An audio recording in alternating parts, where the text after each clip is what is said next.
Yeah. So how about your book? I'm very excited to read your book. Yeah.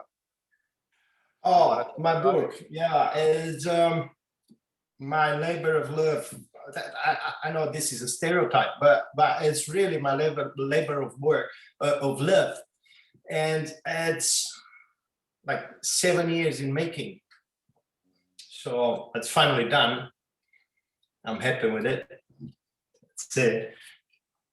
What would you, how would you, wow, that's beautiful. How would you, I don't want to say summarize it, but how would you explain it to somebody? What is it about? Or what were you trying to do with that book? It's basically it's a trip, and started as a literary experiment, and ended up in philosophy, and basically the observation of the mechanics of reality. Mhm. Okay. And because I didn't have a stance Mhm. when I started it, I didn't have a bundle of ideas, an ideology to defend or to refute. Mhm. I was just involved in the first observation and then synthesizing the observation, what I thought is true. Mhm. So it's a play between two characters. Mhm. It's a play. One, yeah. It's a play as well. It's poetry, is theater, is a lot of maybe even a graphic novel, because it's full of illustrations. Great. But it all ends in philosophical essay. That's why it's big. It's not for everybody. It's kind of it's very engaging, and you have to pay attention to each in every word. Yeah, but I think there are still people in the world who are very serious readers and who will pay attention to every detail and even read it again and again until they can fully understand it. I think there are people out there. I hope. I think, yeah. I hope, because everything led, because basically those two characters. One is the perfect rational mind, very into it, into science, and a skeptic, the perfect skeptic. And the other, the antithesis of it, is his brother in the motorcycling club. So they are close, they are very, very close. And the other one thinks he's Jesus Christ. So, and they all bounce around ideas and and arguments. And I won't spoil your surprise in the end, but it's kind of, even as a prosaic trip, as it's worth reading. But in the end, I reached some very interesting, and I think my one of my friends is accusing me of truisms, using truisms. But unfortunately, are truisms that are highly disregarded, and we all know it's not like that, but we all behave like it's not. For example, I be that everything is information. Okay. Yeah, and I call that information expressed. And it's information expressed in matter, because not all the information is expressed in matter. There are certain algorithms that are expressed in matter. Okay. And that gives me the avenue to go to analyze everything informational. Okay. Information-based analysis is simple and offers you solutions. You know, because we bounced and we faced those problems when we studied computer sciences and AI. Okay. And another observation of mine is that there is no force, but it's a factual reality that intelligence exists. If you deny that, you deny everything we are doing here. Okay. So exists, and exists in matter, because my matter produces or is driven by intelligence. Okay.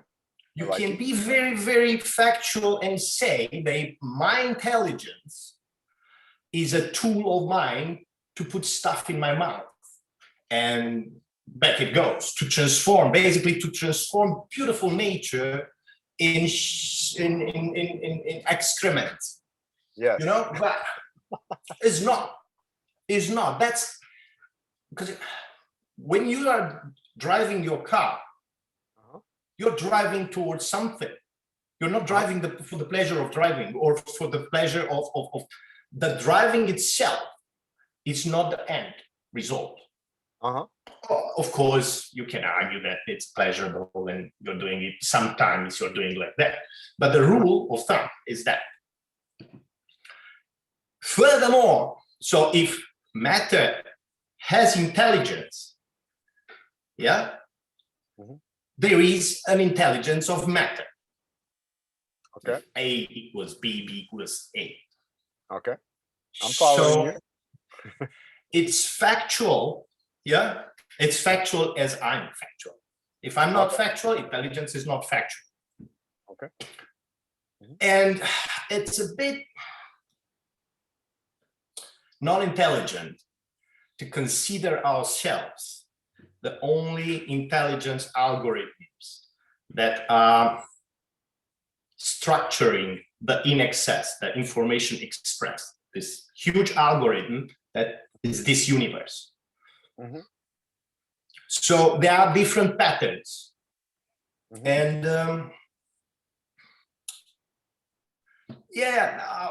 this is a very, very, very, very delicate subject, because it borders so many dogmas. The scientists are a bit apprehensive to engage into. And even concepts like God. The closest thing you can conceptualize the driver, yeah? But a driver, I cannot walk on water, yeah? So I have my limitations. And because the whole algorithm is evolutionary, yeah? It's not perfect at any time. Okay. So basically what this observation implies, man, I'm hearing myself. So this observation implies that the driver of the in excess, the intelligence of the in excess, is not near that all-knowing, all-powerful, all thing that you expect in dogma. It has its limitations because it evolves. Right. I understand. Yeah.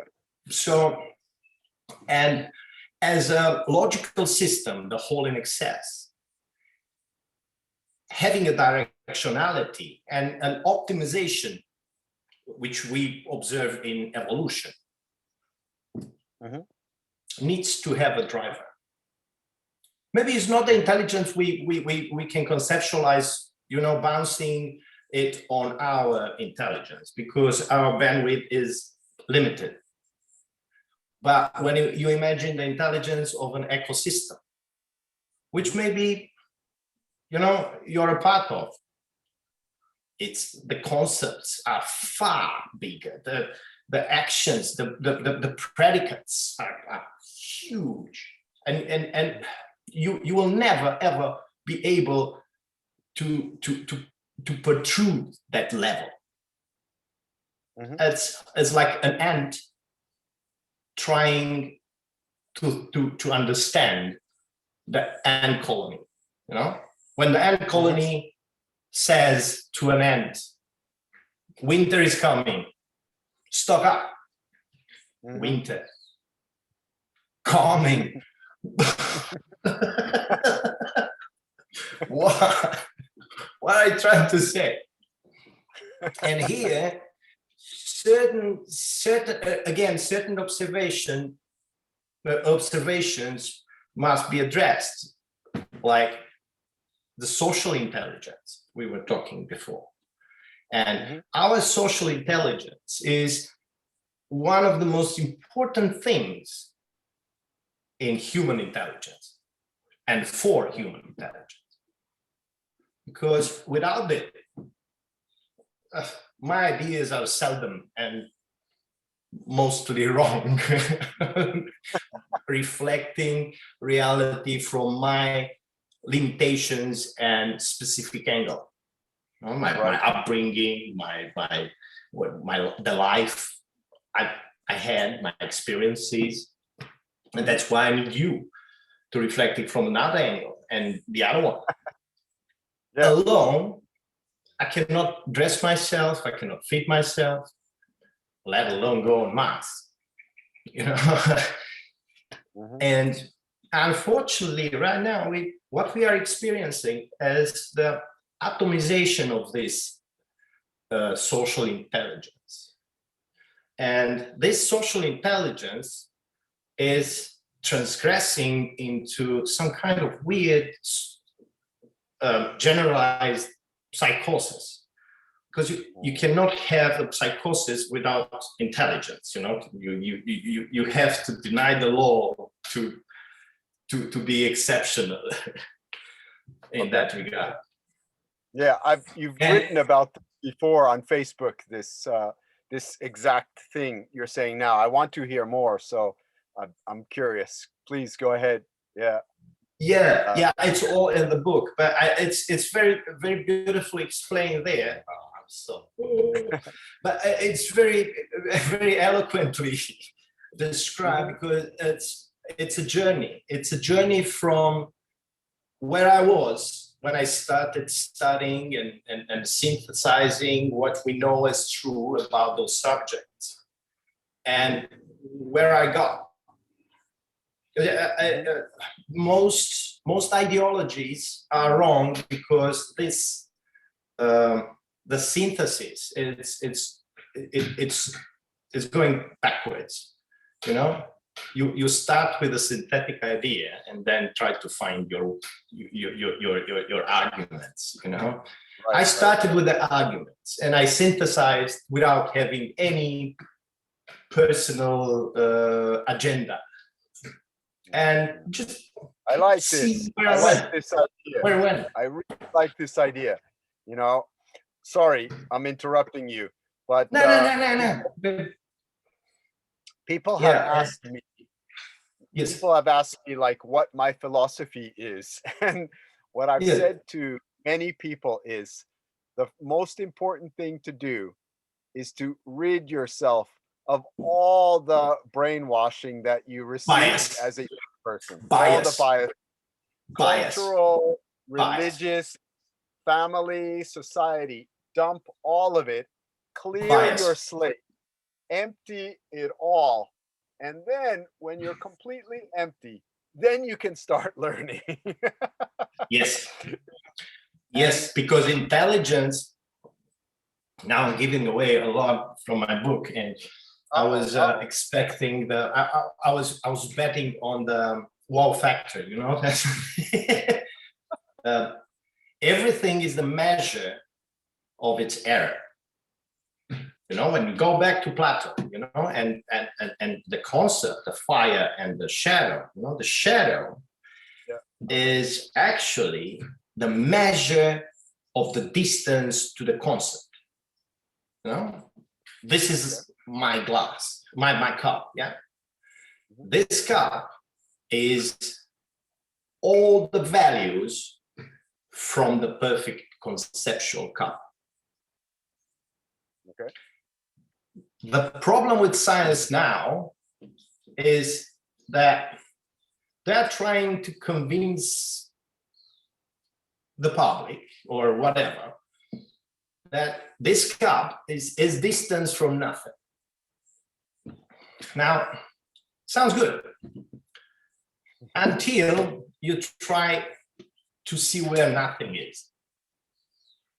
And then you have a big problem, because nothing is here, nothing is here, nothing is that big or this big or whatever. It's nothing. You know, you cannot say anything.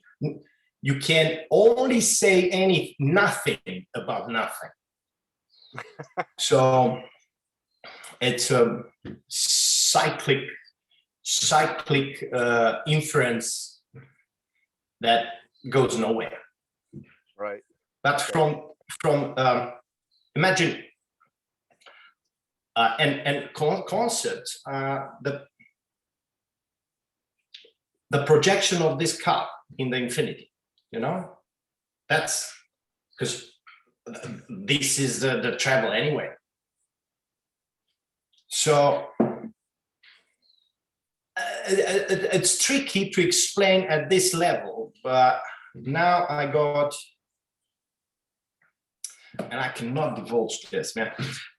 I'm writing Sapience 2. Yeah. Don't divulge. Don't divulge too much. Yeah. Keep your secrets. So, but basically, I'll say this because the heck with it. Uncertainty. You know, uncertainty is the evil, the primordial sin. You know, it's the distance from uncertainty is what is measurable. So, and the only way to do that, to solve uncertainty, is by reflecting it. When you reflect it, what we are doing now, yeah, there is the uncertainty surrounding us, and we are reflecting that uncertainty. And as soon as you reflect it, bang, you have solution. Ideally, perfect reflection will solve uncertainty for sure. Yeah? And this, imagine what this idea will do to Schrodinger's cat. You know the solution for Schrodinger's cat's paradox. Go ahead. Put a mirror inside. You'll always have the cat alive or dead, 100% in that mirror. Okay. Intelligence works exactly on the same principle. But it's a bigger level of reflection, and you reflect certain patterns of the inner self. Yeah, I'm saying too much. Yeah. But it gets technical. Okay. I want to ask you. So your book, you didn't complete your project with the first book, so you felt you needed to go on with the second book, or the second book is like a. You can never complete that thing. You can never complete. You can never reach the truth. It's just a path towards the truth. You know, if you reach the truth, time will cease to exist for you. You will see the future and the past exactly this. Bang! You're there. But then you die. You'll be dead. So because you ain't gonna go anywhere. You lose all the means of existence. So why? Your life is a continuous journey that will never end. Because as a constituent of this huge evolutionary algorithm, you are an evolutionary algorithm, an optimization algorithm. And then you find your meaning for existence, you know, solving the problems, reflecting the problems. It's all so elegant. So, you know, it's truism, you know, it's a truism. I'm gonna change to just a really boring question. Your book, it's published. Where Yeah. where are you selling it? Are you selling it online? Are you selling it in other countries? How do people get it? How do people know about it even? It has a, okay, it's kind of a book, but it's my artwork as well.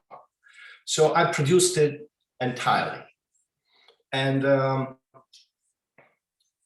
it's, I built a website, and now I'm in the process of managing the bank payments and all the stuff that mush my brains, and I'm finding very hard to do. You have somebody helping you with the computer stuff, with the technical stuff? You have somebody helping you, or no, you're doing it all by yourself? You're For doing it 7 years, all my efforts went into this. Right now, I'm running on fumes. Really on fumes. I dedicated everything, myself included, to this project. Hmm. You know, Yeah, so Japan, I'm an one-man show. great. Sometimes that's enough. Yeah. I'm just thinking like the technical stuff. If you had somebody who could help you with that, it would kind of relieve you of some of that stress and maybe go a little more smoothly. But I don't know what the situation is in Auckland.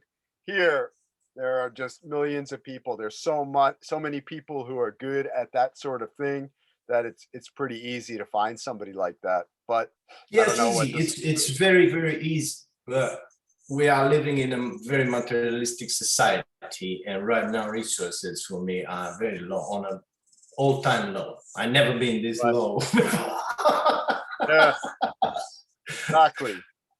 Yeah, I hear you. Yes, yes, yes, yes. Yeah. I'm an English teacher, you know?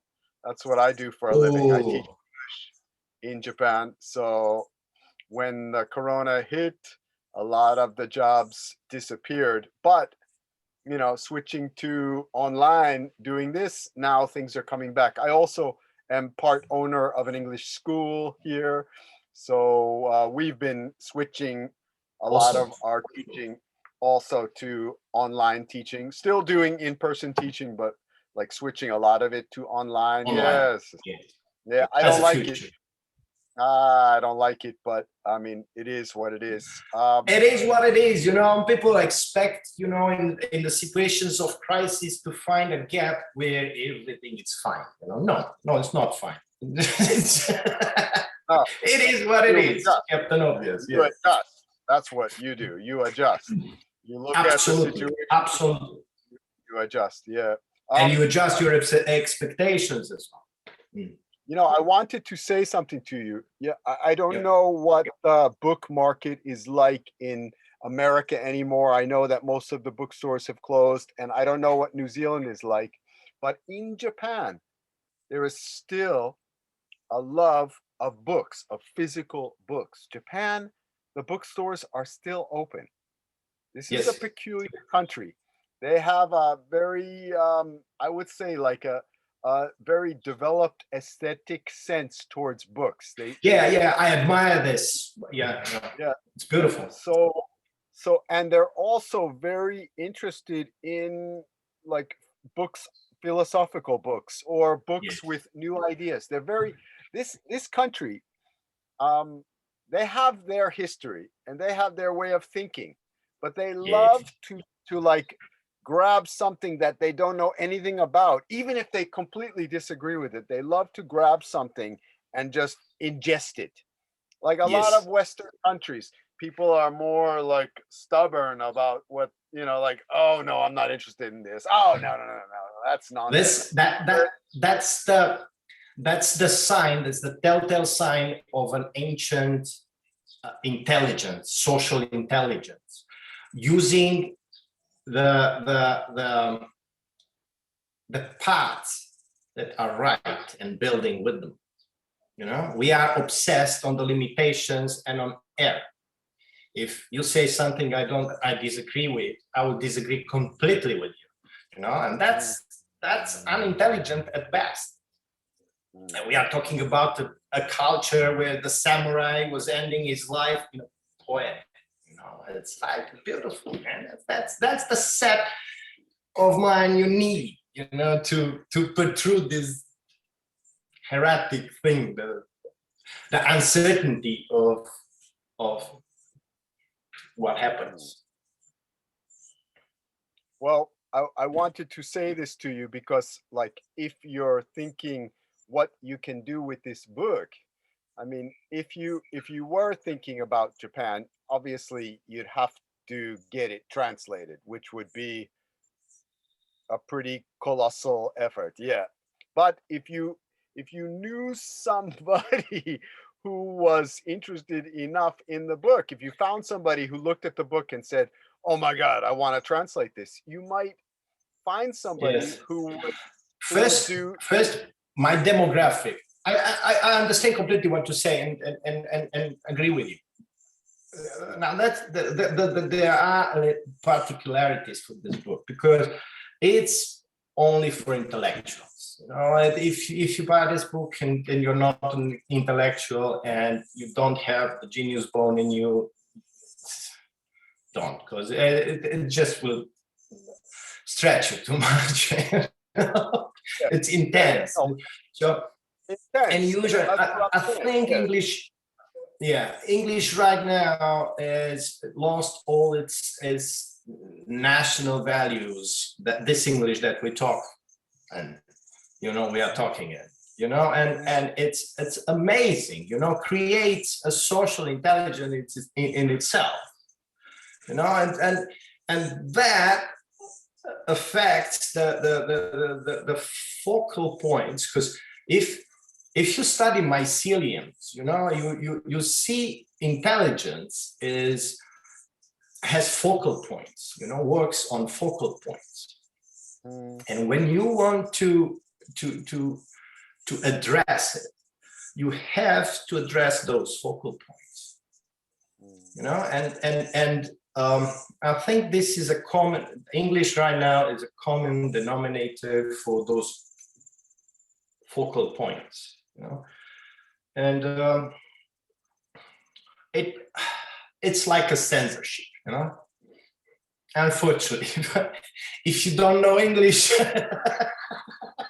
for now is, you know, you're out of the, because I have limited resources. Every shot has to count.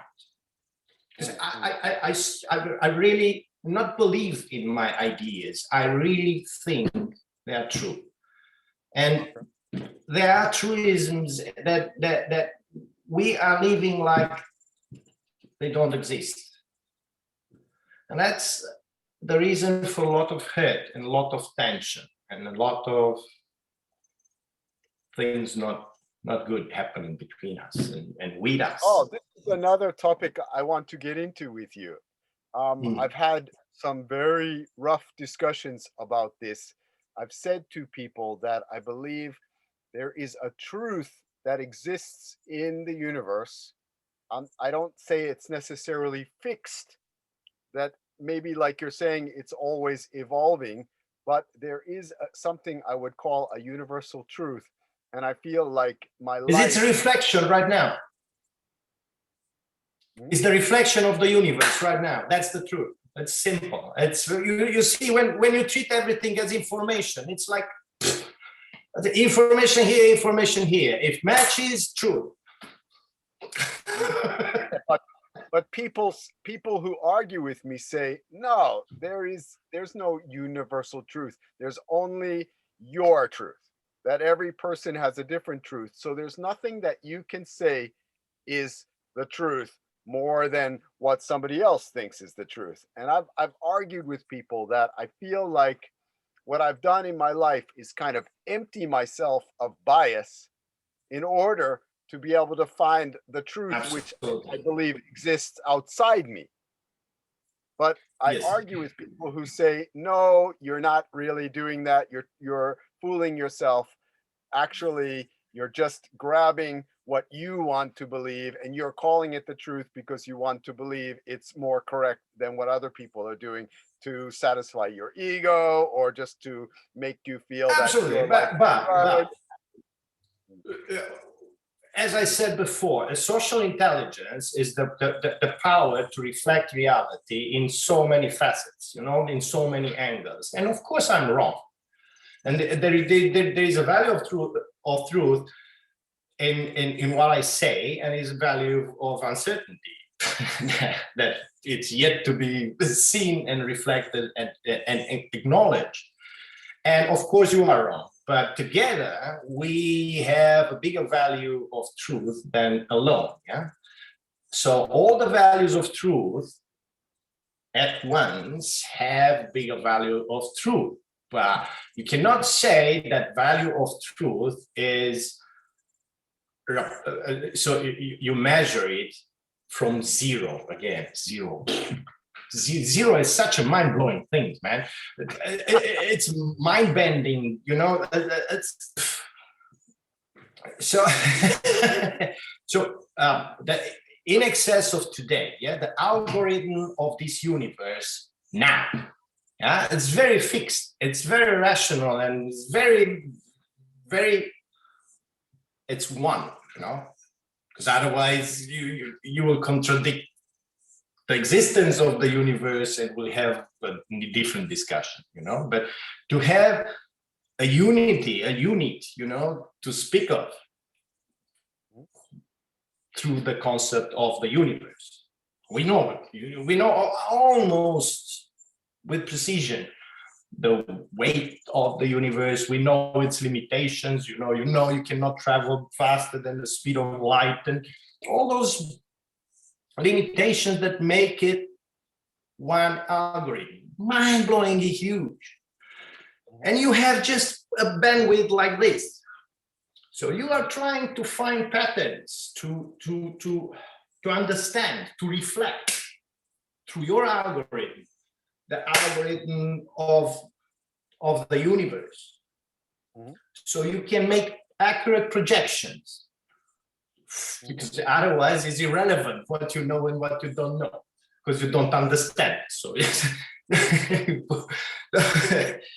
and of course there is the perfect truth. The perfect truth will be the perfect knowing everything, you know, reflecting everything that happens right now.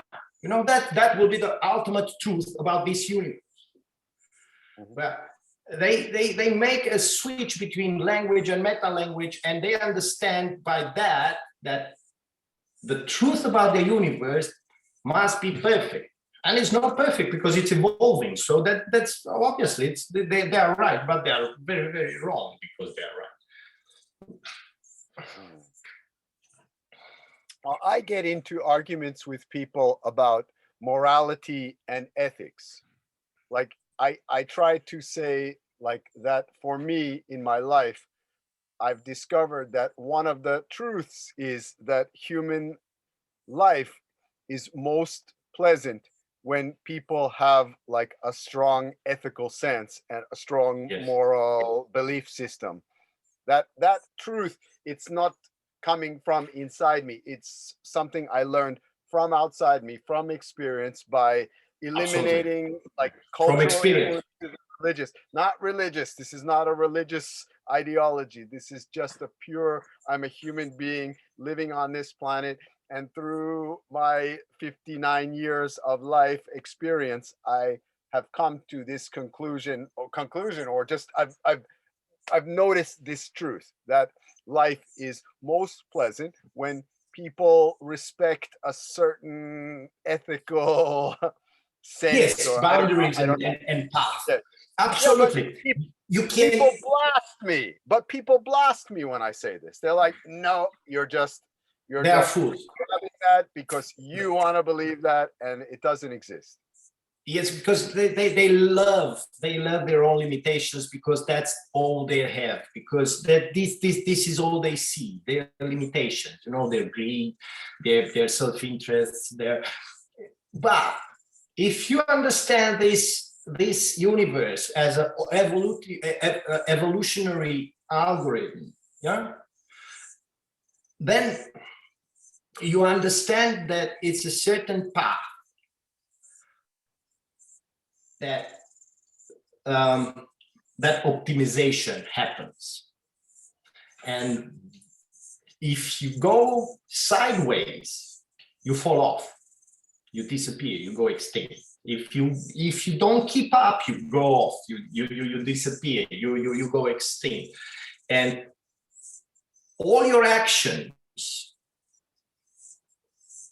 will have or will not have the effects you are trying to have, you intend to have. If those are on the evolutionary path, that the universe will develop further, that you will have consequences that you project now. If not, you'll have all those other, you will go in random, in uncertainty, And sure, you can have a stroke of luck and get it, but most often you will fall off, and energy will not be gifted to your endeavor. So interesting. So it's factual. Yeah, honestly, when you treat everything as information, everything has sense and has meaning, and it's comprehensible. So